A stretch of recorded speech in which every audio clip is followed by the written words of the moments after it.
Fine with. Hello and welcome. Hello, la la la. Seinfeld style. Yeah.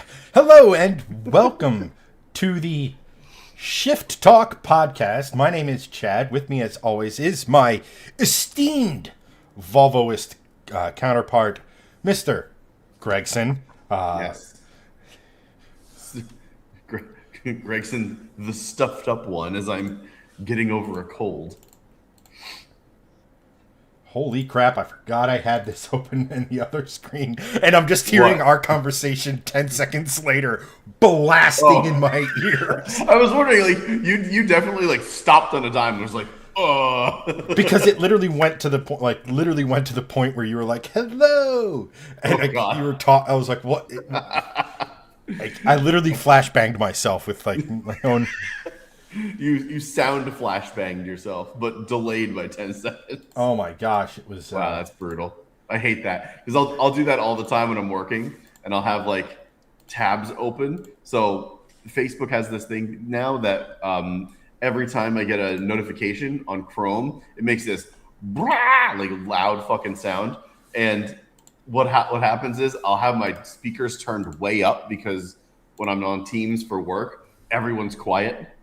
So I have it like way up to like 70, 80% volume. And then all of a sudden, Facebook will just go, notification! And I'm like, ah! And it freaks me out. And I literally do like a jump scare to myself. It's awful. So I know exactly what you just did to yourself. Sorry, I'm sharing... Sharing to socials? Well, mostly Discord. And a private server that absolutely no one watching is actually a part of. So, well, That's maybe cool. one. That's cool. I dig it. In any rate, Greg, apart from earbang... Well, that doesn't sound right. Phrasing. It's like, in the context of a flashbang... Yes. God, I don't... I'm not going to say what I was thinking because, well... Yeah, don't. I don't want to go down that particular rabbit hole. After earbang, we need to just end that right there. Yeah. No, but Greg, how are you, my good sir? I'm okay. I'm definitely getting over a cold, so if I sound very sniffly tonight and nasally, apologize to both you and the viewers. And if it looks like that I have taken about 75 million adult brownies and my eyes are incredibly bloodshot and watery, it's not that. I literally just cannot stop being... It looks like I have hay fever. It's awful. So, dude, I get it. Like, the weirdest thing now is, like, when I get a head cold, like, you know how they say your body goes through that, like, 7-year shift? Mm-hmm. Right? Like, so, like, I used to get allergies, like, bad allergies, and, like, it was the post-nasal. So it would be runny nose, sore throat wasn't, you know, too far behind. That would lead to, like, a cough, blah, blah, blah. Well, now, I don't know if it's because years of just being like, okay, just keep it from going that way. I now get the runny nose, definitely the pressure on my eyes. Oh, yeah. Like, right here. No, it's not even that. It's literally, like, in my, like, I don't want to say like eyelid. Ocular pressure? Like, here. Like, I still get the headaches here and stuff. Yeah. I'm just prone to it. But, like, it's more the, like, it's, like, in here. And because it's now putting pressure here and then, like, now in my inner ear, vertigo has entered the chat. Oh, God. So it's like... That's the worst. Yeah, it's like... don't get... Moral of the story, kids, don't get old. Yeah. Sean is here. Welcome, my dude. So, What is up? What is up? Your cold aside, how runneth the Volvo? The Volvo runneth over in gloriousness and excellence. No, the Volvo's fine. I see you have your winters on for that, Nope. 70-degree weather we're getting later in the week. Yeah, no, still summers. I haven't even changed them. They're literally sitting next to me. I'm like, I'm too lazy. So I'm probably just gonna put them back down in the basement. Year number 2 of not using my winter tires, which is weird because last year we didn't get a ton of snow, and I was like, I could probably get by without it. This year we've gotten like 3.5 to 4 feet of total snow, and yet still totally fine on summers because I'm not driving in the snow really. Like, well, that's it. Like, we've become this adults. They clear the roads well. Yeah, they clear the roads well. My wife has a SUV with all-season tires, which are not great in the snow, but they get the job done if you need them to. And yeah, I've been totally fine. So other than that, Volvo's great. How is the engine hunt for the Mustang going? It's a very windy, weird road. I've actually in the last Spin us a yarn. well, in the last, I would say, it's Wednesday? Holy crap, it's fucking Wednesday. Yeah. I don't know why. I knew I had the show today, which usually is, hey, it's Wednesday, but I haven't, it just felt earlier in the week. Yeah. So, see, here we go. I mentioned it, and now my eyes are itching. It's actually taken several, pretty fairly interesting turns. So I've started reaching out to some local engine builders about doing so I want to run the full gamut of pricing for the engine. I'm now to the point where it's probably 30 to 60 days away from me actually pulling the trigger on something. Wow. Okay, so we're getting close. Yeah. Eric, Tony, and Joseph, what's up, my dudes? The funniest thing is, there's this place called JDM Engines, and you would think it's Japanese engines, but they specialize in American V8s because it's Jack, the guy's name is JD. Oh my God. And then he went Motorsports. I feel like you kind of have to go there, just for the name alone. Right, but when they're sitting here, it's we're the leading experts in LS. It's wait, what? Are you talking about the Lexus LS? Yeah. So oh, that's good. So I want to run the gamut, and I'm still waiting on some responses. So my pricing graph, so to speak, isn't complete, but I want to know what would it cost to repair my engine? Maybe drop in a set of forged pistons up top, because the rods and the crank and Coyotes, even the base V8 Coyote, they're strong as fuck. Yeah. And from everything I've read, they should be able to easily handle 8 to 8,500 RPM, which so that's the budget option, or there's so many layers to this, right? Literally, there's the short block, then there are the heads, then there's the intake manifold, all this stuff. So where do I want to try to make power, right? I've actually come across a couple different engine builders or what have you that I want to do. And then I came across somebody that sells a 5.5 liter stroker. It's a 3.7 inch bore, 3.9 inch stroke, which roughly comes a tenth, or no, I'm sorry, 100th or 1,000th just below 5.5 liters. And I was like, And then I'm reading through it. I was like, okay. I'm looking at the price, and I'm like, this is cheaper than the Illuminator 52XS short block I was looking at. Go on. Tell me things. That's interesting. So I was like, oh, dude, because the whole time in a perfect world, I would get RPMs and an engine that has a bigger bore and a bigger stroke. Why is bore and stroke important when it really doesn't make, when you're not going to make increasing my engine size by 10%, right? Even if that increases horsepower by 10%, which is not a 1-to-1, right? Right. It's still only 48 horsepower. So it's adding horsepower, but it's not adding a ton of horsepower. Why is that important? That's more than one PLT 50. Yeah. Why is that important? Well, it's important to me because when my dad was a little bit younger than I am now, actually probably 7 to 10 years younger than I am now. When my dad was in his early 30s, he had a 59 Corvette. They pulled the 283 out of and dropped in and then they took a 327 out of an Impala, had it bored, stroked, balanced, blueprinted. It was somewhere in the neighborhood of 370-ish cubic inches, right? and put that into his Corvette. I've always wanted to do something that kind of mimics that. Right?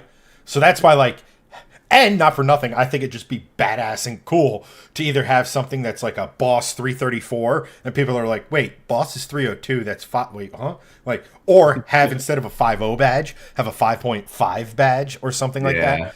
Like little subtle things, like, so I don't have to have like crazy bodywork to make you think it's something special. Right.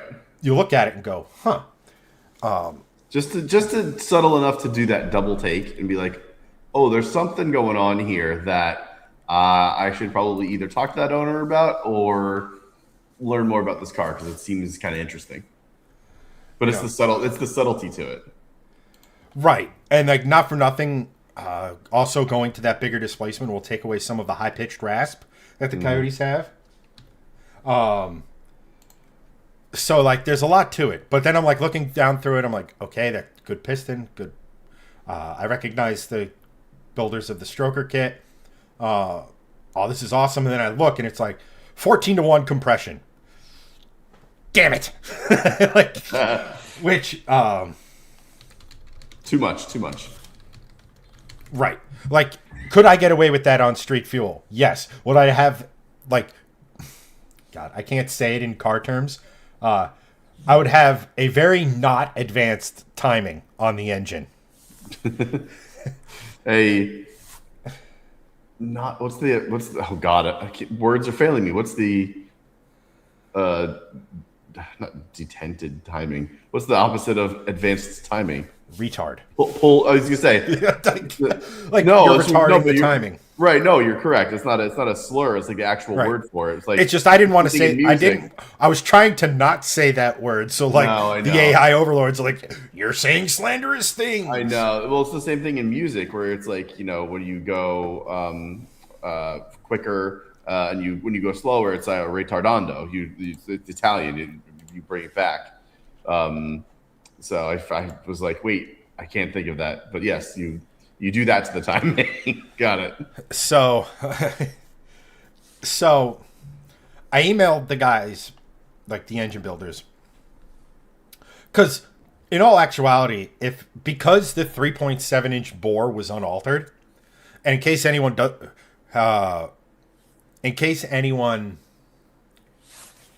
doesn't speak fluent Coyote, and frankly, shame on you. No, I'm kidding. Is 3.7-inch bore is the exact stock bore of the Predator V8. Mm-hmm. So pistons for that are very readily available. So I was like, those pistons are 12.5-to-1 compression, which is totally fine. It's what the compression in my car runs. It's what Gen 3s, Gen 4s, Coyotes run. Like, no problem, whatever. And I was like, all right, it shouldn't be too difficult for them, but like, let me just see if they're like, you know, willing to do it and willing to do it at no cost, right? Because they're hand assembling these engines for every order. So I emailed them. They said, yeah, we'll do it 12-to-1. And they're like, a lot of people are requesting that. And I was like, I wanted to be like, duh. Like, you're literally selling a big displacement Coyote that people like me are drawn to, and it's not and it's about $1,000 to $2,000 cheaper than Ford's own 52XS, which is the 5.2 liter, which is very palatable because then you can use that money elsewhere in the build, right? Because ideally, in a perfect world, my only concerns with it, and then we'll get into the. I'll touch base with some comments, and then we'll get into the topic du jour. My only concerns are, my heads are off of a Gen 3 Coyote, which is a slightly bigger bore than a Gen 2 and 1 Coyotes. It's 3.661 inches in diameter. But those heads for the combustion chamber are set up for that bore. So if you do the math, that means I'm going to have a little under 0.5 millimeter overhanging from the head in the combustion chamber.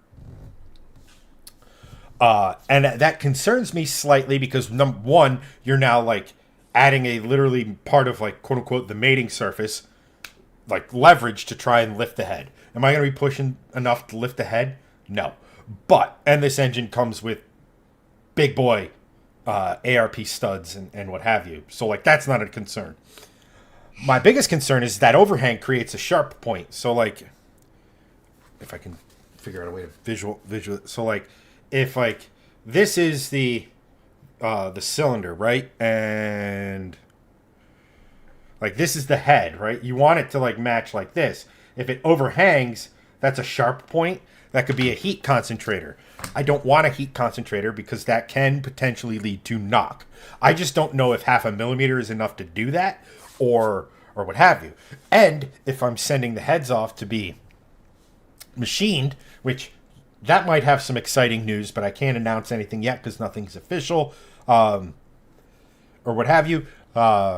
Can they alter the combustion chamber in such a fashion that it would be a non-issue and doesn't affect how, like, you know, because obviously the combustion chamber plays a huge role in how the gases push the piston down. So that's like my only concern. So that led me down a rabbit hole of looking up, all right, well, what do Predator or Voodoo heads, because both will work, cost? And it's like, I go, oh, $2,000. That's not so bad. Left-hand cylinder head. And I think that's just for the casting. I have to do some more digging. But then I'd have to put in valve springs, all the valve guides. And when I say I mean someone who's actually an engine builder. As much as I want to do that stuff, I don't want to do it on what will eventually be a $15,000 engine. So, but yeah, so if the stars align, worst case, if the stars align, that's the short block I'll end up with. It's a short block I really, really, really want. Let's see here. That's great. Sean, on the JDM engine side, I think goes plot twist. JDM engines 5.0 is actually two K24 Hondas fused together. Somebody already did that. You can actually go out and buy it. I want to say it's the Hydra. K4.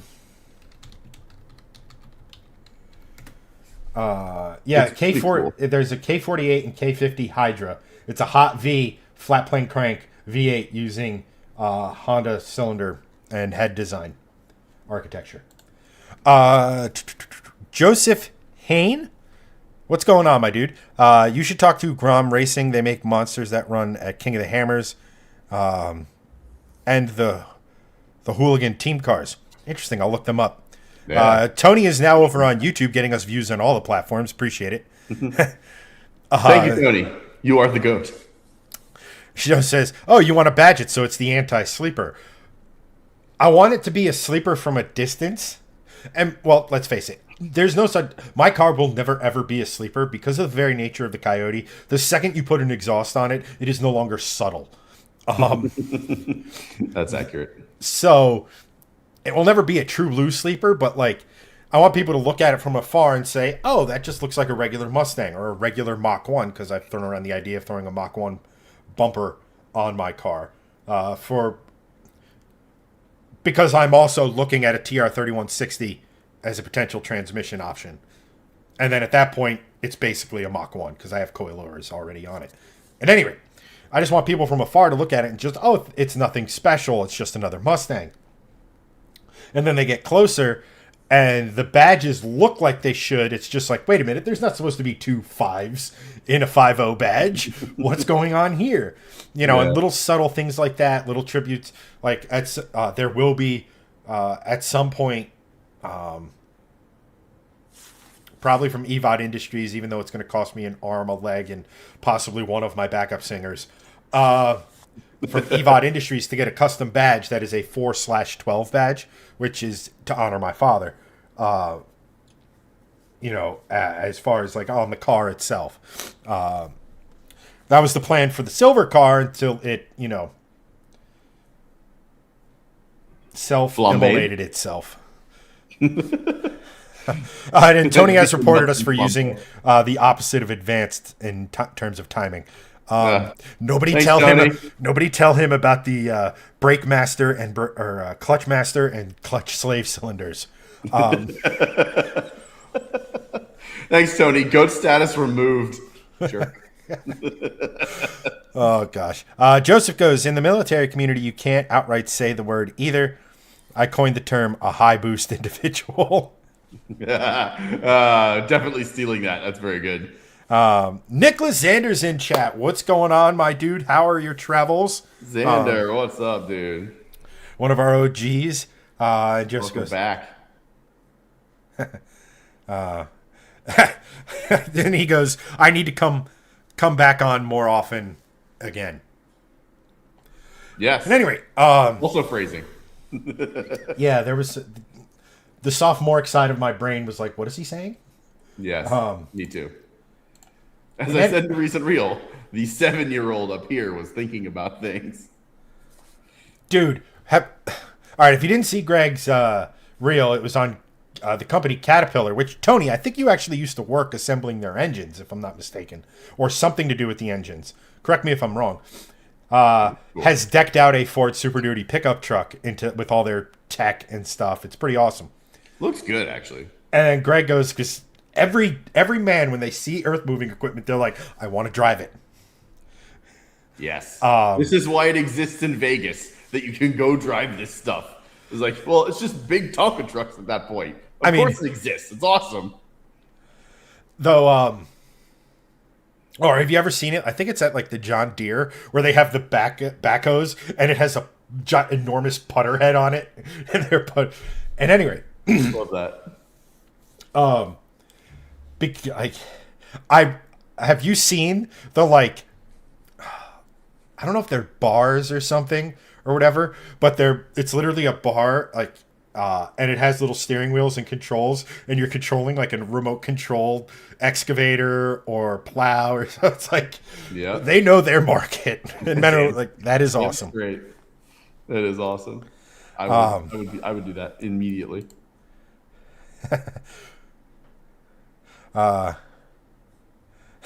And the Ace Steeler has sort of done our segue for us. Goes, what's the bet Cleetus wipes out the field in Rockingham? Well, he didn't wipe out the field at Daytona, so maybe. But we'll get it. We'll get deeply into that in a moment. I have notes.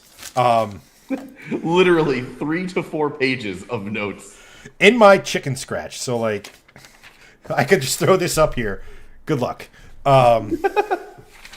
Look, as long as you understand it, that's solid. The best part. I write it down. I understand it. It takes other people forever.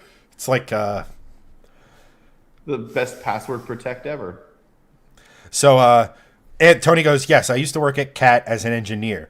Data analytics, engine vibration analysis, performance, etc. Got it. At any rate, because the Ace Steeler 101 brought it up, let's get to our cover story, our main story for the day, and that is pretty much all of you are aware of who Cleetus McFarland is. He is one of the biggest automotive YouTubers on the planet. He's raced everything from Crown Vics to a 260 mile an hour Pro Mod.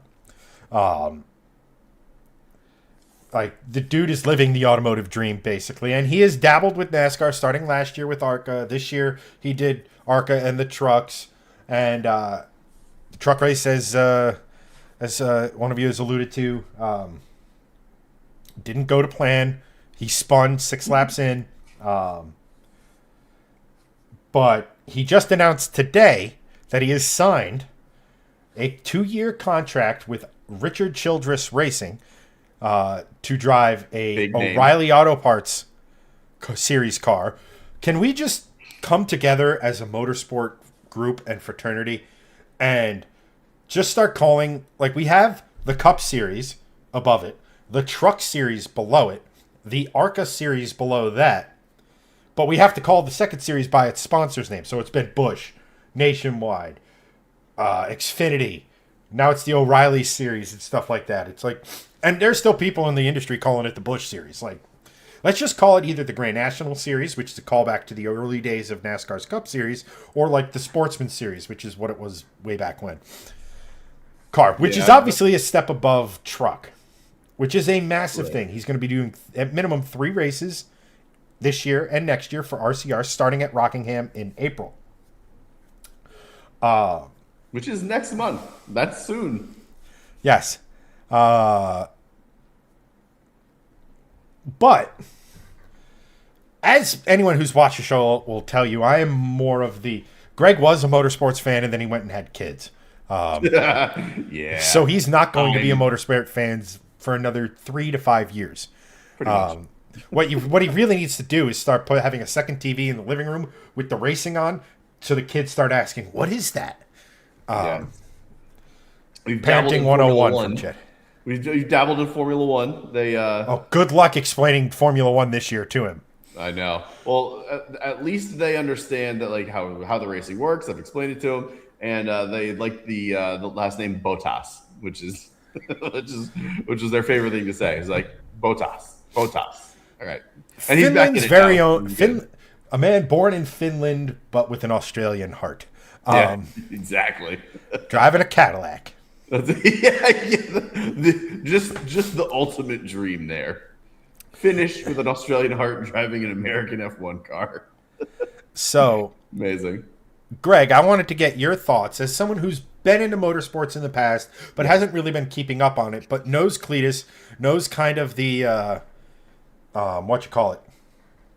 everything around it. Like, you have I saw this in my feed working level knowledge of the situation. Yeah. Not I sat down and watched, like, for Daytona, truck race, yes. ARCA race, yes. O'Reilly's race, yes. Cup race, yes. It's like the first time I've ever done that. But Cleetus in the truck race, Cleetus in the ARCA race. I usually check out the O'Reilly's race just to see what's going on, because there can be some pretty interesting things that happen. And then, obviously, the Cup race. But as that more casual individual, yes, what are your thoughts on the situation? So I have two things I want to say. One's sort of a question, but my first thought is good.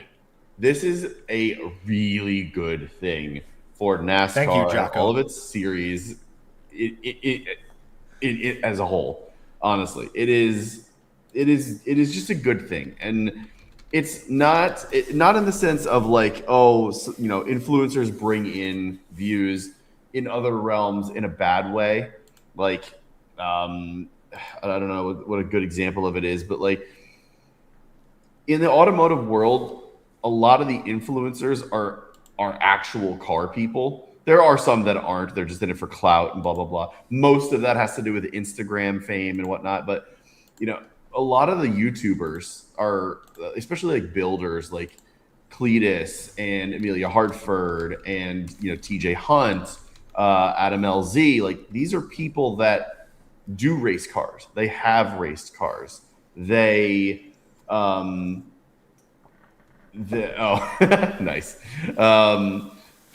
They build cars. They love cars. These are actual car people.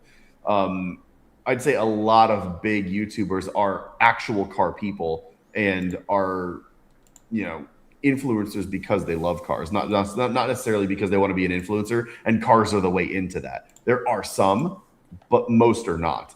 So in this realm, in this world, having an influencer or someone with this kind of popularity behind them that's an actual car person, that has racing pedigree, that's built cars before, that knows cars in and out, this is huge for the sport, because you can have popular people that come up through the ranks and gain fame through racing.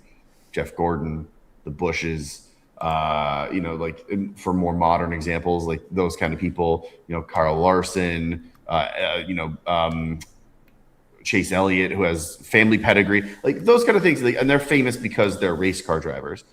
Cleetus is a famous person because he's been there at the grassroots level and built it from scratch. He owns his own track. This is a person that people can actually relate to. And there are people like that in NASCAR, grassroots racing, Dale Earnhardt, good, homegrown good old boys, but this is a little different. This is someone that appeals to a much wider audience than your stereotypical NASCAR fan. And not that those fans are bad or anything. I'm just saying, like, there's people in the South that are like, I'm a NASCAR fan. I like homegrown talent. Cleetus is someone that's from Florida that appeals to legitimately everyone in the country in some form or another because of those things, because he's entertaining, because of the YouTube generation. So getting someone like this, very long-winded way of saying, getting someone like this into the series and making them come up through the series is a game changer, because then it opens up the avenues for other people to do the same thing and bring more fresh blood into NASCAR, which is what NASCAR desperately needs. Personalities drives that sport. Correct. Personalities drives that sport, and they don't really have a lot of great ones right now. I don't really know anybody, but when I was still not watching NASCAR many years ago, I knew everybody. Even though I wasn't watching, because there were way crazier personalities and way more interesting people driving then. Now it's just like it's not as much. So anyway, whole long-winded thing. This is great for NASCAR. Get Cleetus into the Cup Series as fast as humanly possible, because he's going to bring in eyeballs, and it's proving to be that he's a very good driver too. It's not necessarily like he's not just at the back of the field. This isn't some like thing that he's just going to be last place, 72 laps down, publicity stunt kind of thing. Like, he wants this, and he's good, and I think he can get there with the right team, training, blah blah blah. Two, he hasn't been doing this for a long time. He's basically a year into this, right? I don't necessarily think, in this sense, it's too soon to be doing this. However, do you think he should be getting, and I'll pose this to you and chat as my transition to hear your thoughts on things. And chat, please chime in on this as well. Do you think that it's not necessarily too soon to be bringing him into something like this, but do you think he should be doing like a full season in ARCA or trucks first before this happens? Or do you think he can sort of bounce between all of those three, with the three in the O'Reillys, and then like maybe some other drives here and there, and that's enough to sort of wet the palate, and then he moves forward with it more? Or is this totally like fine, and I'm sort of talking out my butt? So I'll work my way backwards. There is. So he ended up on Dale Jr. Download, Dale Jr.'s podcast, and they were talking about where does this go, and I don't think full time in any series, regardless, it would have to be a monumental amount of money, like an unrealistic amount of money, because he doesn't want to. He's built the business around the Freedom Factory, his merch, the YouTube channel, and other stuff that we don't even know about. Personal to where, what have you. To where he doesn't want to give up the YouTube side of things and what they do. And he doesn't want it to become strictly Cleetus McFarland driver YouTube channel. Right. So that's number one. Number two, the biggest thing is that he needs experience, right? Like, that's what literally everyone who's even criticized him, or even some of his biggest, even his biggest supporters, like a Dale Jr., who's actually instrumental in Cleetus accepting this, because RCR approached Cleetus. Cleetus did not approach RCR. He didn't go with it and say, hey, look, win, lose, or draw, I'm going to bring a shit ton of attention.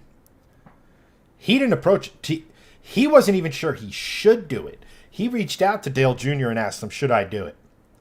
He reached out 4 weeks later. Again, should I do it? He reached out after Daytona. Hey, man, that was embarrassing. Do you think I should keep doing this? And Dale's answer was always yes. Because you're not going to, because at the ARCA and truck level, the way he was doing it is they're going to provide him a car or a truck. It's going to be a very competitive car or truck. But beyond that, they're not going to get into the driving coaching. That was the role Greg Biffle was filling. Sadly, he doesn't have that anymore. On the ARCA side, and again, on the truck side. So, the best thing for Cleetus to do was to move up. Or move to an organization like Richard Childress Racing. And I implore each and every single one of you watching right now, whether you're a NASCAR fan, whether you're a Cleetus fan, go watch his announcement video. And it'll show you just how enormous an operation RCR is. We can get into the minutia of that a little bit later because it absolutely blew my mind, the attention to detail. You don't think NASCAR is being, all right, it's a 358 cubic inch push rod V8 small block. Just shove her in and let's go racing. They are pathological with their attention to detail on this stuff. But not only on like the engine side, not only on the chassis side, aero side, all of that. All of that. Cleetus was saying, again, this is on the Dale Jr. download.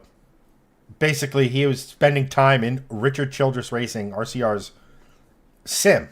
And there was a team of 5 people, each one with a different job or task to help him improve. Richard Childress Racing, when they approached him, said, we want to help you improve and become the best driver you can be. That's huge. You know, and then he's sitting in the sim and he's doing laps and everything. And they're like, okay, hop out.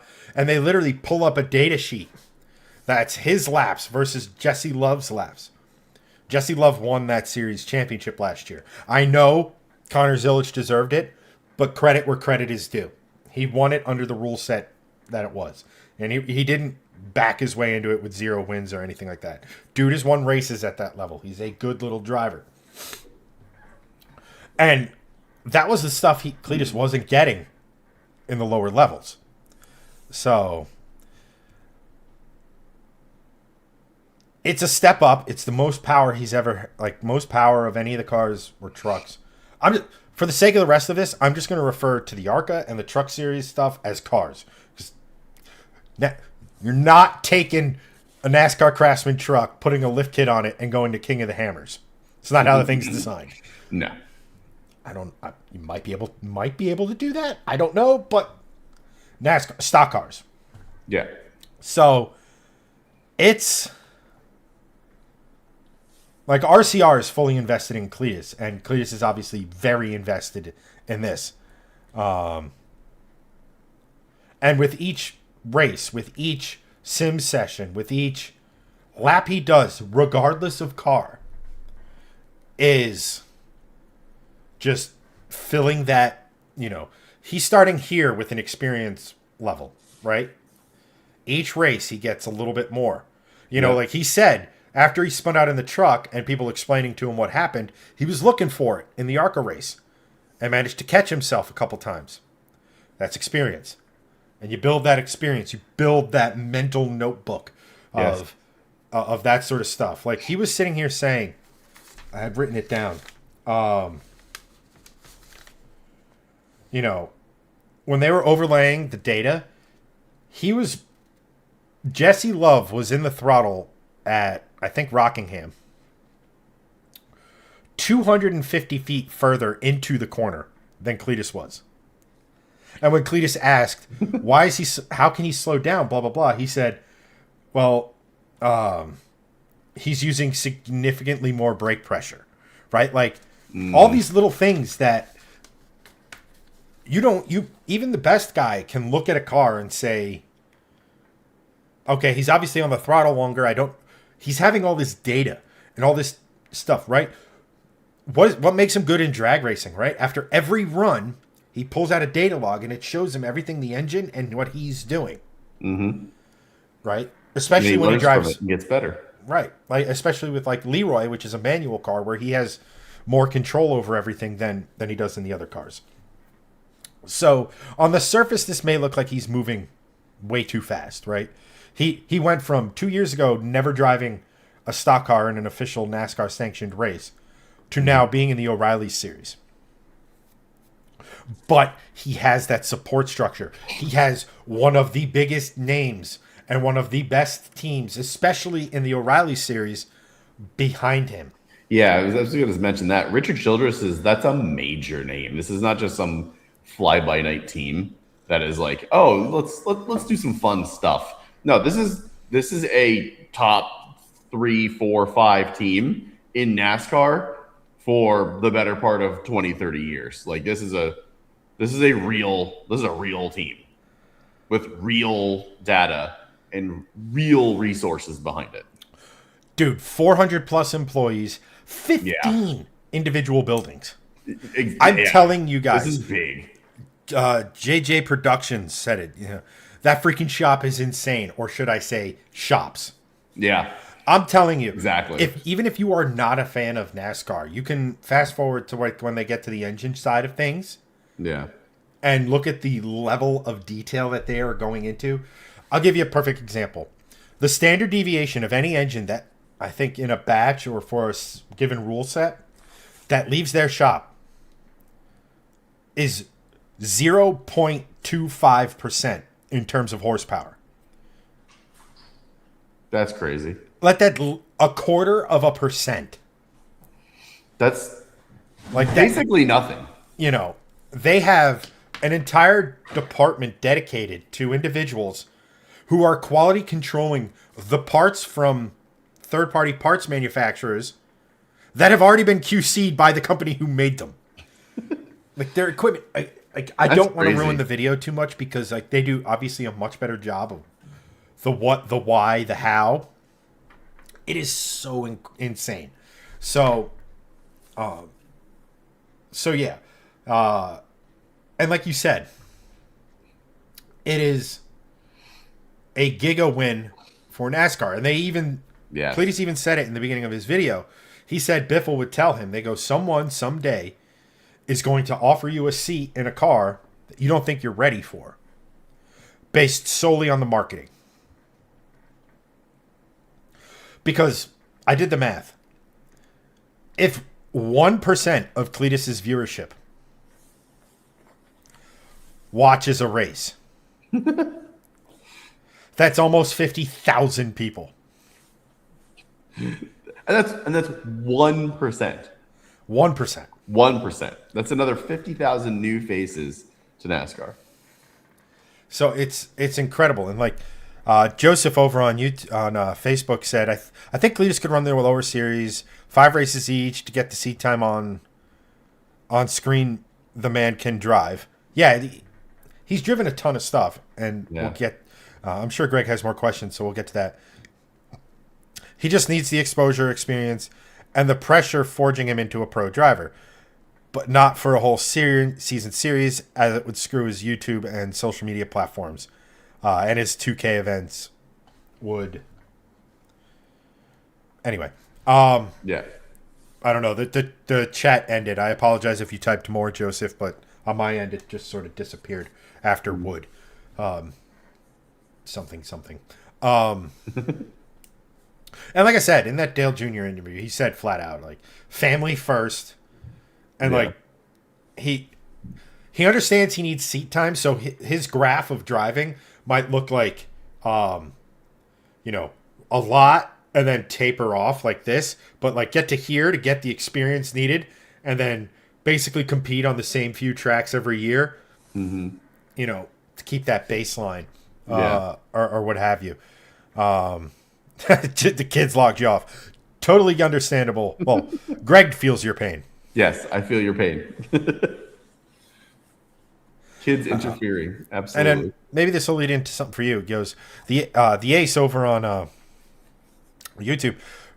He understands Richard Childress' motives, but he wonders how patient he will be if Cleetus starts wrecking, and God forgive he accidentally wrecks his teammates' chances to win or win a championship. And that's the thing, right? Like, yeah, it's not just him. There's a whole team to think about. Well, that's it. But how do I put this? Cleetus, he has mentioned that the goal is to just finish a race. And I was listening to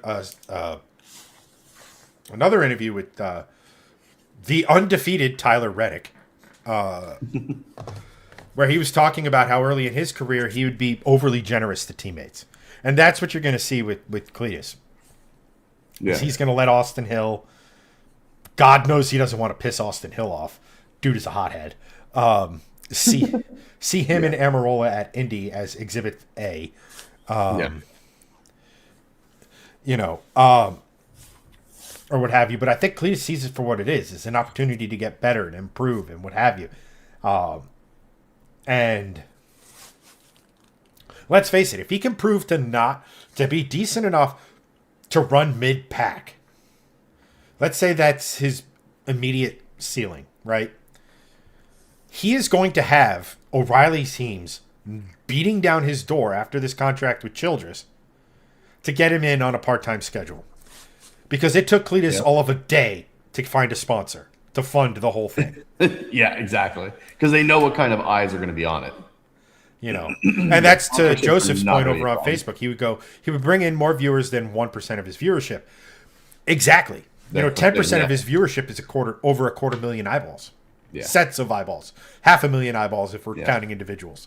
And these marketers and sponsors know that. And so do the people at NASCAR. And it's not just you're not just getting him on race day, qualifying, all that. You are getting a video that is more than likely going to get 1 million views. Yeah, easily. NASCAR should have a designated pullover and brawl area and have penalties like hockey. That's actually a great idea. Yeah, get rid of stage racing and put that in. I'm in. I'll watch again. The stage break is just literally a UFC style fight in the infield. Yes. That's great. Oh, there was a near brawl at a Cars Tour race this past weekend. Really? But, yeah. Guy literally reached into the dude's car in victory lane to try and yank him out, and then a sea of humanity pulls it's almost like the scene in Ghost, where the spirits are carrying away the evil guy. God, that's wild. Yeah. But Greg, I want to ask you this. Yeah. And I think I know the answer because it's already happened and you haven't. But the O'Reilly's race in Rockingham in April, are you more likely to make it appointment viewing, assuming the children don't have stuff that comes first? Mm-hmm. Or is it something, how do I put this? Are you more inclined to tune in live or record it and try to watch his entire race now? Or is it something you're like, you know what, I'll let my feed tell me what happened? I mean, probably the former. I'm now more intrigued because he's going to be in the O'Reilly series, and you're just like, oh, that's one step away from NASCAR, one of the top 5 major motor. He's technically already raced in NASCAR. Well, right. Yeah, I'm talking about the top tier. So but the top tier of NASCAR Cup Series, that is a top 5 in the world auto racing tier. If you're going by viewership, if you're going by skill level is subjective in certain ways, but it's top 5, and it has been for many decades in my opinion. So that alone makes me want to be like, ooh, what's going to happen here? But yes, having him in that series soon. I mean, April's literally less than 30 days away. The race, I'm sure, isn't, but April the month is less than 30 days away, and that makes me want to tune in live if I humanly can, or record it, or whatever. But to your point, it would make me want to watch it in full if I'm humanly able. Yes, absolutely yes. To me, it's not one of those things where it's like, oh, let the feed tell me, because I want to see what happens, and not in a bad way. Like, ooh, is he gonna wreck? Ooh, what's gonna happen? More of just like, man, I like this guy as an entertainer, as a YouTuber. I want to see how he does. I hope he does well. You know, in that respect. April 4th. April 4th. So literally 1 month. Yes. Month from today. Exactly. Yeah. So yeah. I mean, it 100% makes me want to tune in live to it for sure. Yeah. So, what was I going to say? I had something poignant and impressive to say, and I completely forgot it. A couple of things. Number one, like, one of the really good things that NASCAR does now, that series like Formula One, though they'll never do it, because of the differences in broadcasting rights and XF. Stuff I wish like the V8 Supercar series in Australia would do, is they have NASCAR puts full race replays up of, I think, the truck, the O'Reillys, and the Cup Series. On YouTube, right? Like 3 or 4 days after the fact. Yeah. They have the highlights almost immediately after the race, which is a good summation, but they have the full race on YouTube. So if your DVR lets you down. Yeah, no, that's great because I don't have cable. I just have subscriptions. Yeah. So well, no, do you have rabbit ears? No. Is your TV plugged into a coax? No. Can you easily run like from a cable out, like a coax outlet on a wall to a TV? I think so. Yeah, I think there's one in one of my rooms that has it. Try that. Go to your TV and scan for channels. Yeah. Technically speaking, over-the-air channels should come through cable with no requirement. Because you want to know why the O'Reilly series is doing so well right now? Because it's on the major stuff? All of their races are on Channel 11, CW. Oh, that's why. Because it's easily accessible. So that's an option if you want to try to watch it live. Yeah.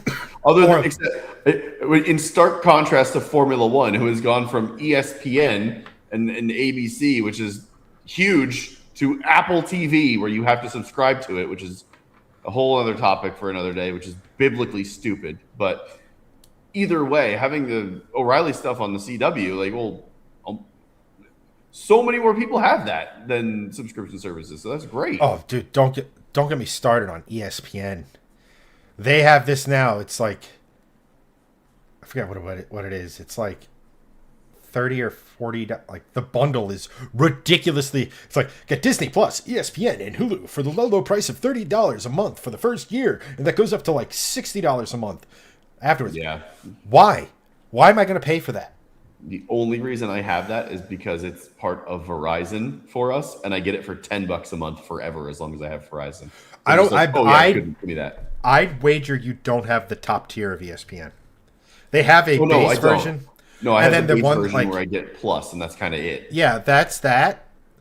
The other version of ESPN Plus, with like everything they do, is ridiculous. Like, I'm not going to sit here and say you should or shouldn't be a WWE fan, but those fans, the fans of it, got biblically fucked when WWE went to ESPN because it's behind a massive paywall. Yeah. We're too fractured. We need like one central thing. Oh wait, that's called cable. The more things change, the more they stay the same. Yeah. But so true. So I did want to touch on a couple of things. Nicholas, I see you, man. Don't sweat it. I appreciate the effort. Don't beat yourself up trying to make that happen, brother. Just you tuning in and commenting is all the stars we need. Absolutely. But if anyone wants to send some out of the kindness of their hearts, we would also not say no to it. Yeah, we will not reject them. Yeah. JJ Productions goes, as far as Cleetus, getting back to, the topic. Yes. And on the content side, Cleetus will have all the behind stuff, like the video he just did. that people don't get to see. Kind of like what we saw today. Pretty much like his whole From the Pits videos, like his whole NASCAR weekend videos and stuff like that. And that's what I'm saying. Like, when it comes to these sponsors, like sponsors are just going to be like, we're getting the opportunity to have Cleetus in a commercial if we want to do that. He's going to be in a car that has our brand on it, that's going to be on TV, on, like we just mentioned, free-to-air TV. Yep. You know, and there's going to be how many social posts Cleetus posts about his car and the brand new livery. How the video, Right. which again, million views, probably without breaking a sweat. Yeah. Let me just see what his last one did. But it's like it's in the multi-millions as far as like engagement, exposure, and eyeballs. Yeah, like let me just. I want to see what his last NASCAR video did views wise. I mean, his view counts. His most. So 7 hours ago, he did the announcement video, already up to almost 600,000 views. 1.3 million, 1.5, 1.2, 1.4, 1.4, 1.2, 1.4. Like, his NASCAR video is 1.4 million views. That's more, if I'm not mistaken, than total eyeballs on the entirety of the truck race at Daytona. Yeah, that's crazy. It's just, it's literally, it's not 1 + 1 = 3. It's 1 + 1 = like 1,000. Like, it just the way it scales. Because not only are you getting just eyeballs, it's not like a TV audience, a NASCAR audience who's already watching, who looks at, you know, I guess it's not like me being a massive Jeff Gordon fan back in the day, went out and be like, I can only use DuPont paints. Nope, didn't happen. Whatever they had, you know, like, or what have you. He has engaged viewers. He has viewers who buy his merch. So, like, when he sits here and says, like, his sponsor's a car wash company, like, that you'd actually probably get a kick out of, because I know your kids like that stuff. Oh yeah. But it's like a normal car wash. It's not a touchless car wash, but it doesn't have the like where the wheel goes in and it drags. So like you might curb your wheels if they're too big, or if it's my car and the Mustang, it literally doesn't fit. It has like a rubber conveyor belt that kind of comes around the tire and pulls it along, which is awesome. It has the brushes and stuff, but instead of being these like rubber things that are beating the holy fuck out of your car, it's a soft fabric. It's almost like a microfiber, right? Like, I would have never known that or given a half a shit about that. Yeah, right. You know, and yet. But now that my favorite person is on the internet is doing it, it's like, ooh, maybe I should look at that. This is how influencers get money. They micro monetize. They get merch. They give you a subscription. They do this, that, and the other thing. But like, that also is like why they have so many eyeballs on them, is because they do interesting stuff, and people are like, you know what, I like this person, I want to support them, and that's why these marketers and sponsors are going to be like, oh, let's get our stuff in with him, and that's why, like you said, it took them a whole day to get a sponsor for this ride, because, well, of course they want to sponsor, they want the exposure, they want those eyes, they want those people, they want that money. Yeah. You know, and Dave Foreman over on YouTube goes, Childress has that $1 million sim to get him ready to ride around. That's like we said at the beginning of all of this, or I said at the beginning of all this. Cleetus has a legit sim rig in his house. And that's what he's been using to get prepared for a lot of these races. Because NASCAR, in their infinite wisdom, calling it a cost-cutting method, the practice time is laughably small for a top tier of motorsport.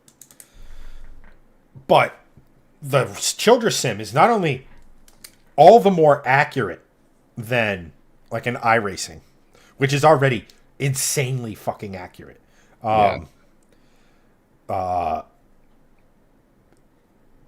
Cleetus has a team of people around him, you know, a driver coach, a setup guy, blah, blah, blah, who are literally giving him data, real-time data in the moment of here's what you're doing and here's what someone who's experienced is doing.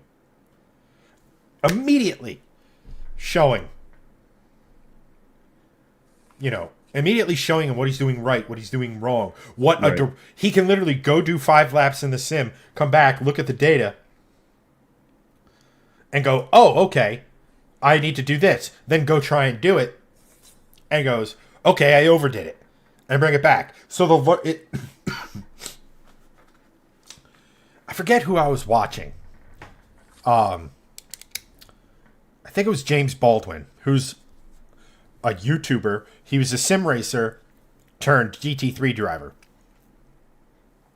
And he was talking about sim racing to the real world.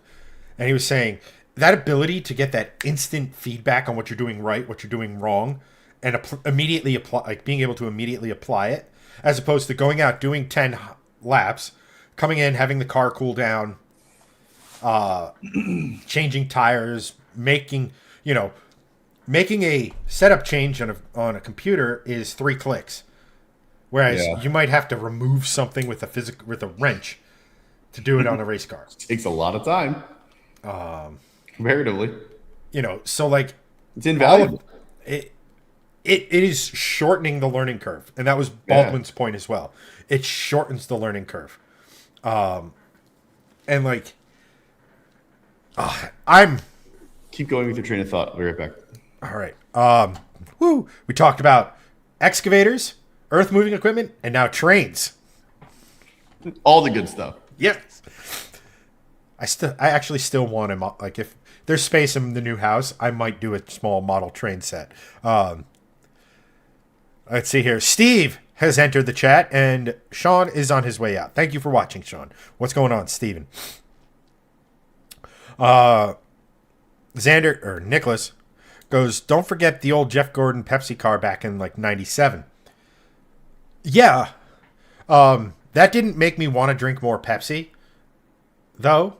It was a cool livery. I'm not going to sit here and say, no, it's not a cool livery. But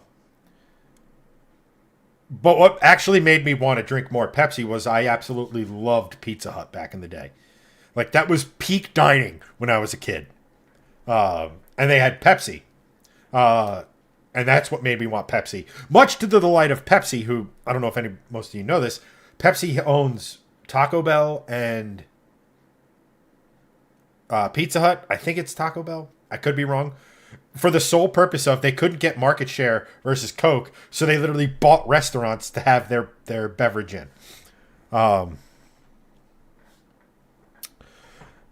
Joseph, or actually, I don't want to get too far ahead of me. Joseph goes, McFarland being in the show is like live action Days of Thunder, with everything from the team banter at the shop to visiting other drivers. It would be epic. I mean, if you wanted to scale this up or do it in such a fashion, if it was like a joint marketing thing, Cleetus could do for NASCAR what Drive to Survive did for Formula One. Now, whether or not Cleetus wants to use his channel as that big of a marketing tool for NASCAR, that is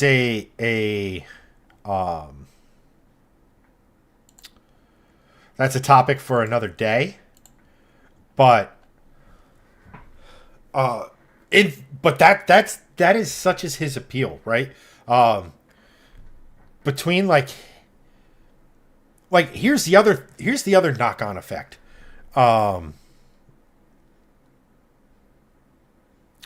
Here's the other knock-on effect of it. Because Cleetus fans are so loyal to Cleetus, and whoever Cleetus befriends, their YouTube channel, social presence, almost has an immediate explosion. Look at a guy like Carson Hocevar. Now, you can sit here and tell me all the reasons why Hocevar sucks, right? He's got too short of a fuse. He's a bit reckless. He's a bit too drives like it's a video game where he can just hit a reset button. I get all of that. But he is a personality. He makes some pretty epic moves when he gets it right. And Richard Petty, Dale Earnhardt Jr., arguably two biggest names in NASCAR. Petty and Earnhardt. Two biggest names in NASCAR history. say he's good for the sport. Petty even said he reminded him of a young Dale Earnhardt, which, let's pump the brakes a little bit. People think of the legend that is Earnhardt, that a lot of them don't realize his younger years, where he was a bit of a get the fuck out of my way, or whatever happens. But a personality like Hocevar is gaining prominence. And like we said at the beginning,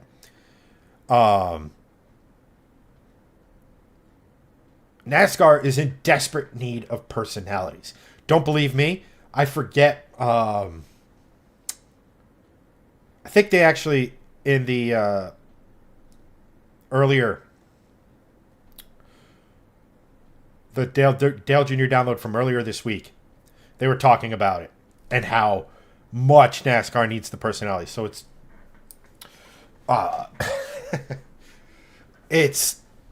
that is massive for the sport itself. So the fact that Cleetus can almost create a personality and a fan base for someone almost overnight. Now, the person has to do stuff to sort of being like, ooh, Cleet likes him. Ooh, I like the way he drives. Hooked. Right?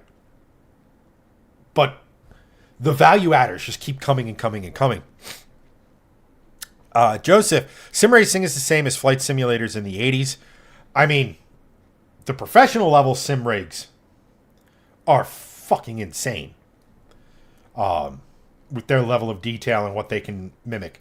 Unless you're Honda, and all of their simulations, seemingly they just can't apply it to the real world, which is why their McLaren return to McLaren effort failed, and why their engine is horrid for Aston Martin in Formula One right now.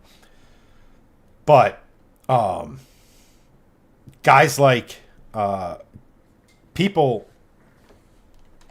Now, I'll admit I don't know the first thing about flight simulators, so I got into it for a moment until my dad said, "No, we're not getting you equipment to have a flight sim rig," so or what have you. But Junior was saying like the sims themselves are like for the super speedways and road courses. For super speedways, because that style of racing is more mentality in his eye than feeling what the car is doing. So it helps with the racecraft and decision making.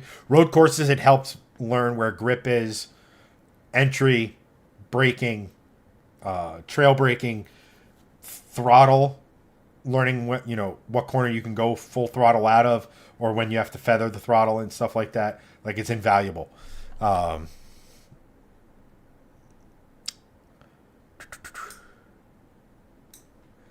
Let's see here. Joseph Goes talking about the Pepsi connection. Yum Yum Foods. Yep. Nicholas agrees with the Pizza Hut. And then Dave over on YouTube. Cleetus admits on his own channel growing because of his involvement in NASCAR. It's a win-win. It's a cross-pollination is too much of a buzzword, like a boardroom buzzword for me. But it's, Cleetus is bringing fans to NASCAR. NASCAR are looking at Cleetus as, what's this guy doing? Oh, I kind of like it. Oh, he's genuine. Oh, he actually gives a crap. I'm going to start continuing watching and stuff. Like, that's how these things are supposed to work, right? Like, when you work with a partner, both sides grow out of it.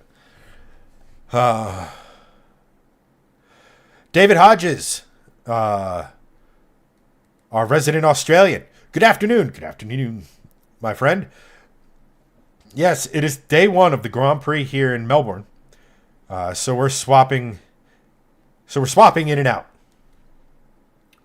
Let me ask you a question, David, if you actually are still listening. Where does F1 rank in the Australian motorsport hierarchy? Is it more popular than supercars, or is supercars then F1? I'd be curious to know. Steve-Os, I really like the Taco Bell livery on Truex Jr.'s Busch car. I don't remember it. Dave just says, Hocevar, Nicholas goes, all those Yum Yum companies were ran by an Indian woman. Did not know that. 20 minutes away from qualifying for the supercars down in Australia.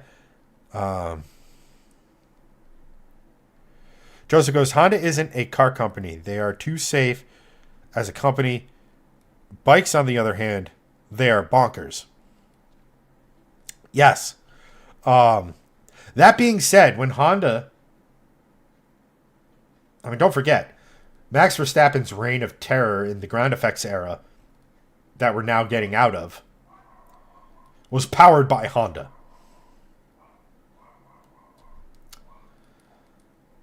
But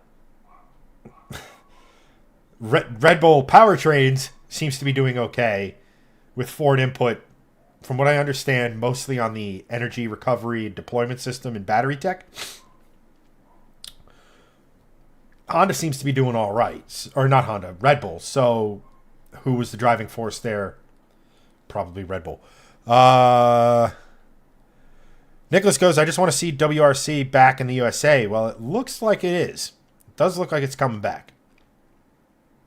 So, or at least they're heavily involved in talking about it.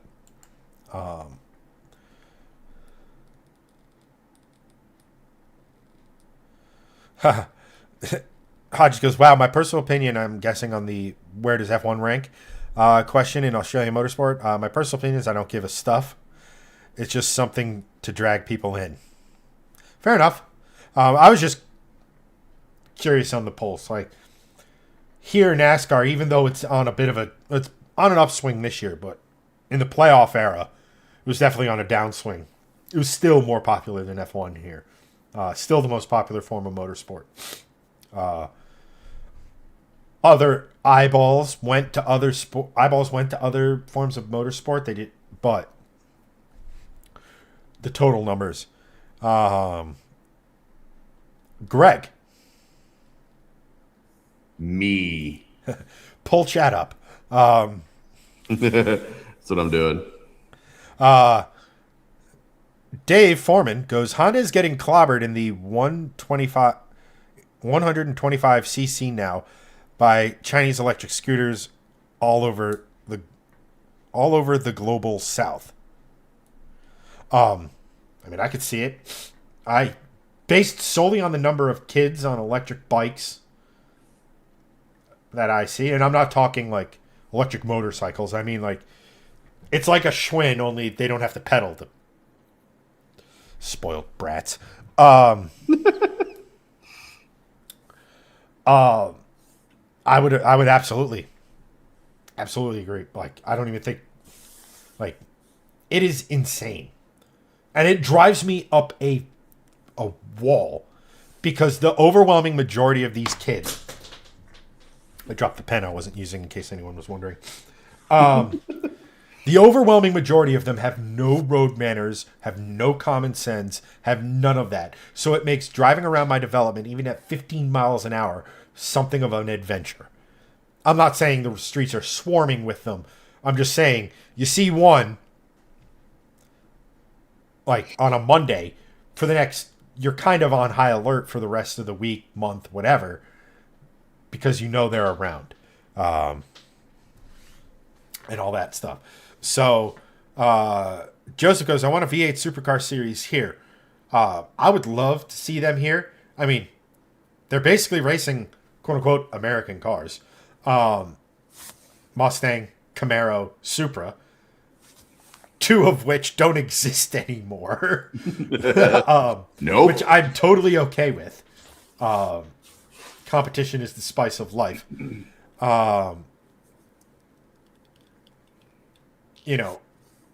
Here's the thing. Much to the chagrin of a lot of your NASCAR purists, the V8 supercar, obviously it's different than a NASCAR Cup car. Obviously it is. But Cup car is composite bodywork. There's more carbon fiber than you realize in a NASCAR Cup car. Sequential transaxle gearbox. Ground effects, to a certain extent, as far as aero is concerned.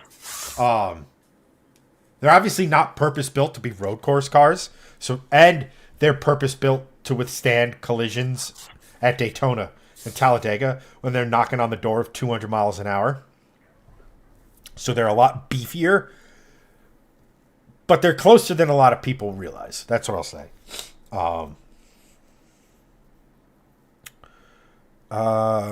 Nicholas goes, I want to see GT Sports this year.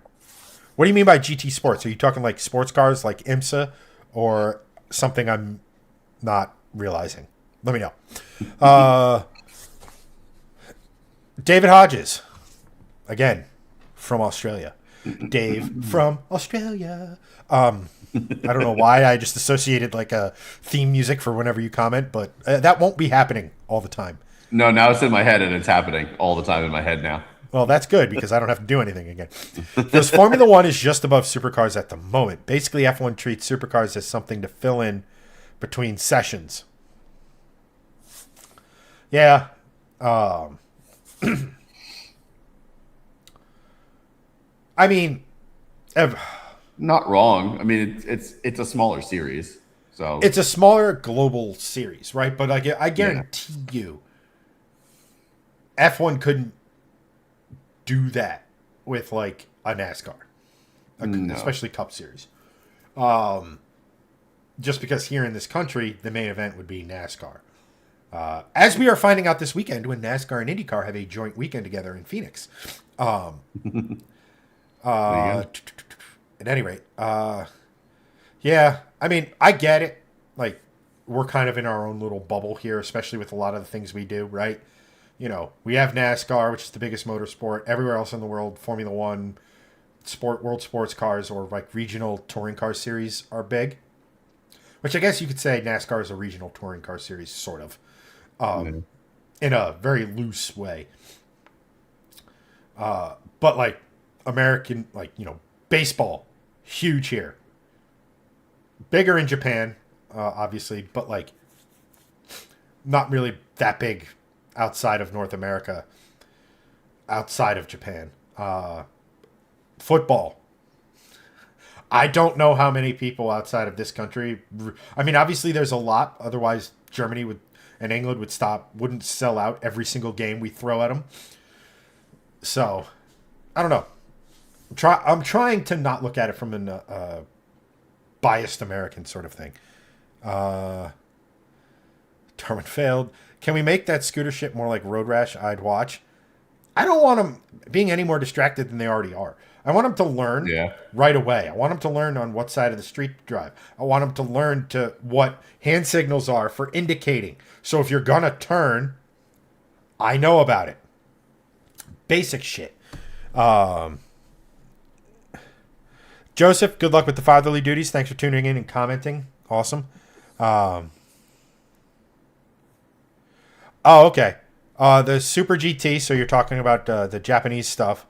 The GT500 class there and the GT3 RS type shit. Yeah, like basically IMSA. That's my favorite form of motorsport. Hands down. I would argue it's the most, if not one of the top 2 or 3 most competitive, just because of how close the racing is, how close the cars are. V8 supercars are very much like that too. Yeah, you routinely see V8 supercars with the top 3 just going absolutely at it, and GT racing you see that a lot as well. So it's extremely exciting. Absolutely. All right, 2 more comments.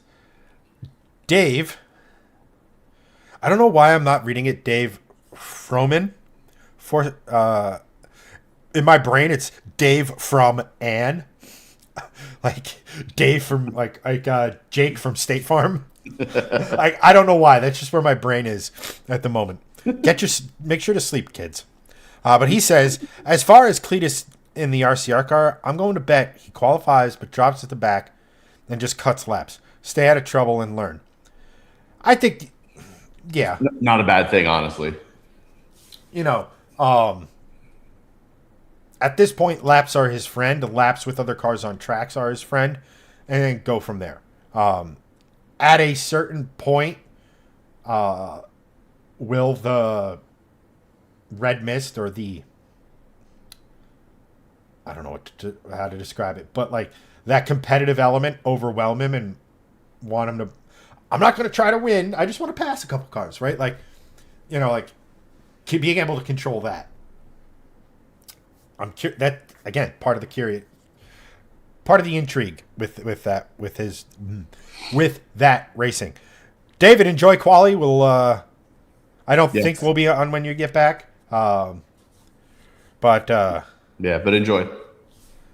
And then sports car racing is Nick's favorite next to rally. Right. All right. Greg. Me. Do you know the way you said that got me thinking. You know Super Mario, right? Yeah. And we all think he's saying, "It's a Mario." Mm-hmm. He's being Italian. Mm-hmm. What he's actually saying is, "Itsu me, Mario." Yeah, it's Japanese. For super. Yeah. Yeah. It's me, Mario. Super Mario. Yeah, but it's in an Italian accent. So everyone thinks it's a me. That's a fairly brilliant, It's so good. Like, Nintendo gets a lot of shit for how terribly run and terribly programmed a lot of their games are. However, they are marketing geniuses in that sense. They can turn little tiny things into these very cool Easter eggs that are found, however many years later. Yeah. Oh well. That reminds me. I can't remember the video, and I'm really bad. I watched this 2 months ago. But there's a crazy cool video about how Sega and how EA bullied Sega to the betterment of the consumer. I know that's hard to believe with current EA and microtransactions. Yeah. But how they reverse engineered the programming in the cartridges to say, we could do it. We don't need your stuff. We reverse engineered everything. It's a really cool video on how explaining how they did that. If you're into old video games and nerdery like we are. But Greg. Mm-hmm. Yes. I'm going to take a slight break. Just step aside for a second. Your topic of conversation for that period of time. And then when I come back, I'll kind of give you my thoughts. And then I think because you need your rest, we'll end it after that. Yeah, I'm getting sniffy again. What the fuck is a kilometer, David? Put that in bald eagles, please. What the fuck is a kilometer? But on the topic of Cleetus racing in NASCAR and kind of moving through the ranks. Yeah. If you could drive, let's just assume, for the sake of assuming, you're in an O'Reilly's car, you're qualified to do so, sure. Blah, blah, blah. Cleetus has made it known that he likes the super speedways, Daytona, Talladega, Atlanta, those types of tracks. And that's where eventually he'll probably land on doing his part-time schedule. What type of track that NASCAR races on would you want to be that sort of part-time in? Okay. Interesting. Good question. Because they do have a bunch of different tracks now for that. And it's not like they didn't in the past, but they have more, I'd say, variety now than they have in the past. There are a couple things in chat I want to get to. Steve, I did see your comment. I'll get to that in a little bit. Just want to answer this first, and then I'll get to that. So for me, I don't know. Chad probably thinks it's, I don't know. Maybe Chad thinks I'm going to say the road racing stuff, and that would be really cool. However, the whole allure of NASCAR is, to me, driving left, and it gets shit on a lot. I'll be honest. If you talk to motorsports purists, this is yeah, but they only turn left. They only know how to make left turns. It's yeah, they do, but. Have you ever been at 200 miles an hour plus for 4 straight hours with a couple of pit stops in between? with literally everyone doing the exact. It is nerve-wracking, and you have to be at the pinnacle of physical health, of mental fortitude, and just know how to drive the car too, which is very difficult. This is not something that, like, you know, F1 champs can just come over and do and dominate at. Like, Juan Montoya was a very good Formula One driver. He was a very good IndyCar driver, and he's a very good NASCAR driver. He never won. And Chad will correct me. I think he might have won a NASCAR, or not a NASCAR. He might have won a kart World Series title or Champ Car title. Something I forget honestly if he's actually won one, but it's not like people can come in and out of that series and just be like, oh, I'm great here, I'm going to destroy NASCAR because all they do is turn left. It's not like that. So for me, if I'm getting a part-time ride, I want to go big. I want to go to Daytona. I want to go to Talladega. I want to go to, what's another huge one? Like large tracks, large oval or tri-oval track. Charlotte, I think, is another huge one. Not Pocono. That's too flat. It's not big enough either. But I want to go to like the big boys. I want to go to like the huge tracks. And not for like not the thing that's not being in Cleetus' shoes. This is like, if I want to do this, I want to go to the big fucking tracks. I want to go to the big tracks and do that. I don't want to go to like Kansas. I don't want to go to like Bristol. I don't want these small tracks. I want to go to the big stuff. So those are the ones that I would want to do. Probably second is the road courses, are the road courses, just because doing a road course in that kind of car also is very intriguing. But I want to go to the track that they were designed to race at, from like the ground level. And of course the car changes for a road course versus an oval, obviously. But if you're going to be in NASCAR, go for the big oval. Go to Daytona. Go to Talladega. Go for the big boys. Like, those are the ones that I would want to go to, just because that's the quintessential NASCAR track. Just like if I'm in Formula One, I want to go to Spa. I want to go to Monaco, even though I don't really like Monaco, but I would want to race there because it's Formula One, and that's one of the crown jewels of Formula One. If I'm going in, IndyCar, I want to race in Indianapolis. Like, I want to go to the tracks for this kind of stuff. Like, that's what I would do, just because if you're going to do it, like, and I get like one shot, 8 Mile, you get one shot. Do not miss your chance. Like, do not miss your chance. That's the one. Those are the things I want to do. There are some cooler, smaller tracks, sure, but no, I want to go big. Couple of chat things. Steve, I wanted to get to your comment in particular because I think you said it twice, and thank you for saying it twice, so it actually showed up twice in the feed instead of getting lost. I did not see your comment on Hanson's post.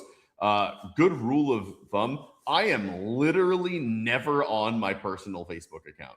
I am on the Shifting Lanes one. The only reason I have social media anymore is because of Shifting Lanes. Like, I'm never on my personal stuff ever. And if I am, it's very rarely. And if I'm on it daily, it's only to be on it for a moment to log into the Shifting Lanes one and cross over. So I'll go into my personal one and check it out after the stream for sure. So thank you for raising it, because I would never have seen it probably, or I would have seen it like 4 weeks later. It was his Range Rover Real, the SV. Oh, okay. And Steve's comment was, "This screams Gregson, new family vehicle." Oh, if it's a Range Rover SV, 100% yes. Steve is accurate in that.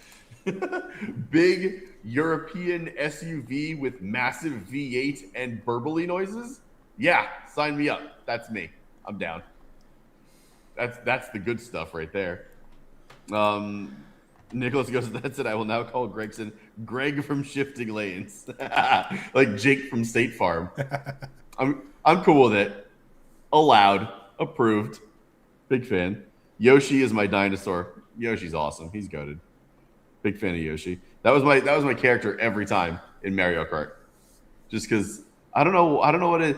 And now there are actual like creator accounts that do all this like gaming and streaming. They actually race these cars and time them on bots to see which ones are slower. And there's real data behind it. Like some of the cars in Mario Kart are slower than other cars. It's crazy. How did you not? How as a product of the '90s did you not know that? Well, so in the originals, I didn't. Like Bowser's always slower. Yeah, no, I know that some, but I thought that it was kind of nerfed as it went along. Like I remember. Oh, I don't know. I don't know Mario Kart past Mario Kart 64. Yeah, no, but I remember back in the old days, like you said, like Bowser's heavy. So like when you ran into him, like with the cart, you always got like pushed off, and nothing would happen to him, right? So, but I thought that got nerfed as it went along. I didn't realize it was like still a thing. But it's not necessarily like the Bowser thing you're talking about. It's more of just there are actual cars that are slower, like just in lap time, and you're just like, well, why would I choose that? I want to go fast. You remember the real world Pokemon game? Pokemon Go. Pokemon Go. Yeah. We need Mario Kart Go. Oh my God, that would actually be a catastrophe. It's basically illegal street racing. Right, that's right. That's what I'm saying. Like it'd be great for us because I'd be like, oh yeah, this is awesome. And, you get points for going as fast as you can from point A to point B. But yeah, it would cause chaos. So that's probably why it hasn't happened. Oh, anyway, yeah, you were talking about Juan Pablo Instagram. Montoya. He has one champ car title. That's it. Back in the day, was a very close Formula One analog. Yes, it was. But very good driver in all three series. But he didn't come into NASCAR and just dominate. He was good at it. But no, he won on road courses. Yes, and he hit a jet dryer at the 500. He sure did. This kind of claims to fame. Yeah. How do you not see that? Either way, but he was good. But again, he didn't come in and dominate. Look at SVG. He's getting better. Yes, he's getting better, way better. But same thing. He dominates on road courses outside of Coda, which is his kryptonite. Yeah, but you don't come into NASCAR and dominate. It's just not a thing. It doesn't matter it's what. It's way more nuanced than like the average European looks at it and says, right? Like, yeah, it's the same thing as going like, oh, they only turn left. It's like, oh yeah, well, Michael Jordan only shoots a ball into a hoop. Like, you're simplifying it to a level that all Michael Jordan does is win NASCAR races. Good crossover. Excellent. Well done. Yeah. Michael Jordan NASCAR wins. Yes. I think he's actually got a bunch. I don't know. But Michael Jordan NASCAR Cup Series wins in 2026. 3. LeBron James 0. Enough said. That's right. True GOAT. I also wanted. You go ahead and then you answer. I wanted to touch on. You wanted to drive Daytona or Talladega. Yeah. Yes. And then you said it's what the cars were designed for. And I'm going to put my, glasses on. Actually. That would be Charlotte Motor Speedway. These cars are more designed for the intermediate tracks, which because they make up such a bulk of the schedule. Yeah. But I find your super speedway thing very interesting. Because I feel like that's sort of how NASCAR like got its claim to fame was ovals and super speedways. And they started. It's got its claim to fame. Like they started on the dirt tracks. They started on Daytona Beach. And then it just got bigger and bigger and bigger. And then when it really truly hit peak in 80s, 90s, early 2000s was all oval super speedways, big tracks. Like that is quintessentially like modern NASCAR to me. So like to me, that's what I want to race at. I want to race at the Super Bowl. I want to race at the Daytona 500. I want to race at the Indy 500. I want to race at Monaco. Like in those series, like I want to race at the one. Monaco. And, well, everyone says it's the crown jewel of Formula One. Like, but I mean, for me, it's like the race takes place on Saturday, and then there's a 2-hour parade on Sunday. Exactly. But you know what I'm saying? Like, you want to race at the track. Like, for me, Daytona, Talladega, Charlotte. Like, those are like the big ones. Daytona being the biggest, obviously, in NASCAR. But like, to me, that's the one I want. See, and much like how you introduced yours, almost everyone's going to sit here and say, Chad wants to race on the road courses. And I do. They're probably my favorite races on the NASCAR calendar, if I'm being brutally honest. I do enjoy them. But there is a part of me, especially in the last 2 to 3 years. If you had asked me 2 to 3 years ago, it would have been road courses hands down. Just because of my background in being a motorsports fan. But I got to tell you, over the last few years, getting more and more into the grassroots stuff, the short track stuff, partially due to Cleetus, partially due to Dale Jr. and the Cars Tour, and watching the short track stuff, man. There's so much going on. And it's so much more of a, I don't want to say an elbows out physical sport, because NASCAR Cup Series, O'Reilly's, it's all, it's NASCAR. What makes it great is because of the fact that it's a physical motorsport. Yeah. But the idea of short track, because there's nuance to it, right? Obviously there's nuance to everything NASCAR does, right? How can you drive in the draft? How do you get a run in the draft and then make sure you don't get out too far so you get freight trained 2 laps later, right? There's obvious. But I like the idea of going into a corner, having to mitigate my brake usage, so not going bonsai every single lap because I'll burn up the brakes or I'll burn up the tires or that. And then there's throttle application, same thing. I can hang the ass end out and I'll get a really fast 1 lap pace, but I'll burn the right rear and then be dog shit after that. Right.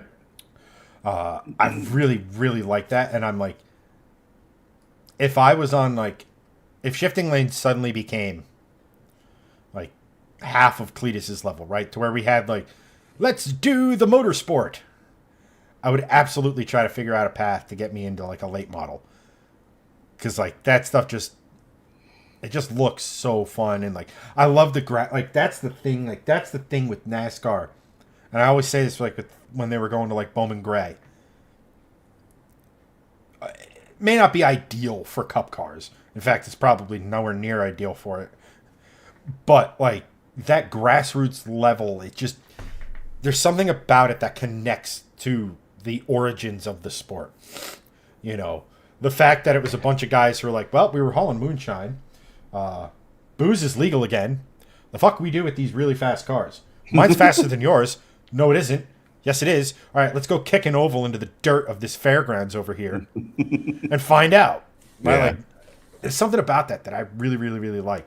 And yeah, it's cool. The grassroots style, and short track racing is the closest thing to that, in a sense. Because Bristol is an insane structure. I don't know if you remember driving by it when we came home, or going to or coming home from the Dragon, but just how absolutely gargantuan of a fucking facility that is. I remember, yeah, it was huge. I'm what is that? And you're that's a Bristol. I was holy shit! That's a massive building for a half mile, right? Yeah. I don't know. There's just something cool about that. Football stadium? No, that's a short track. That they turned into a football and then a baseball stadium. Yes. And I think they're doing hockey there. Nice. Which hockey in Tennessee, although I guess Tennessee does get Predators. Cold enough. Right, but okay. In late December, early January, there's a chance that you can go skate on a lake and play hockey where we live, especially further north you go. Yes. I don't know if that's an option, especially for a stadium series, but I guess they did one in Florida or whatever and it worked. So they can figure it out. They got machines. Steve is yelling to me about, I said that to you about Cup at Bowman. Yes, but the point is I want to see him keep racing there because I love that style of racing. I love that the cars ill-suit. It's the same thing that made me fall in love with road course racing in NASCAR, is the fact that the cars used to be ill-suited for the task. They were not designed to do that, And it was down to the driver to get the most out of it, to have the best finishing position. Like it just, you could be in a subpar car and the driver could make the difference. You could have no grip and the driver would make the difference. Like, that's stuff I like. In my estimation, NASCAR needs to do more of that. What the hell is the short track? Like, there's been this thing. Let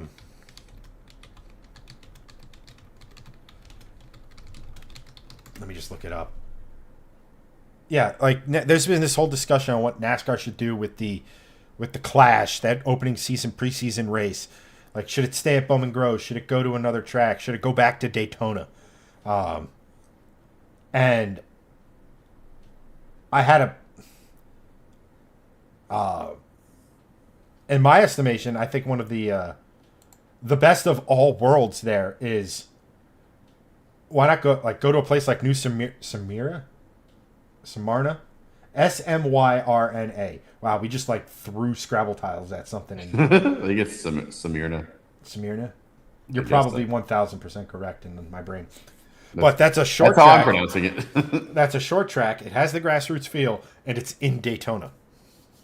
Yeah. So, you could stay at the same hotels. You could do X, Y, and Z. You could, all this other sort of stuff. But it gives that feeling. And I think anytime, that's why, what made it so cool, you remember the Prelude to the Dream? Yeah. Where the Cup guys were doing the dirt modifieds? Yeah. That sort of stuff that takes NASCAR at the highest level and it brings it back to where pretty much all of them got their start, to where most people have live interaction with stock car racing. Like, Steve, I'm willing to bet you have been to more races at Walls Stadium than you have to actual NASCAR races, right? That's the connection I'm talking about. And that to me is just, I've also said that I think it'd be fucking hilarious if they had the race at the Freedom Factory. I don't think the track is suited for it, from a sense that the pavement's pretty beat to high fuck. But you want to talk about doing a Cleetus and NASCAR crossover like that? Yeah. And then lastly, Jose Monteverde. And this is directed at Greg, I'm guessing. Hello, Jose Green Mountain. How's he doing? He goes, bro, did the wife win? I missed the Volvo content. No, the kids won because there's just no time. Also, my job is very demanding. It's 9 to question marks. So I don't know. I'm hoping that once the kids are into middle school, we'll be able to get more time and get back to the sort of more long form video content for me. But right now, I'll be honest, I'm enjoying the short form stuff. It's fun to make, and it also is helping to save some money for said cars later down the line, which is cool. Fantastic. So eventually. But I appreciate you watching, man, and I hope you like the content we're putting out now. But we'll get back to the Volvo and the build stuff soon. But yeah, we should I still got one. Should hopefully have build content middle of this year. Volvo's according to plan. It's not Volvo stuff, but depending on what Volvo used it is a FOMO product. It is.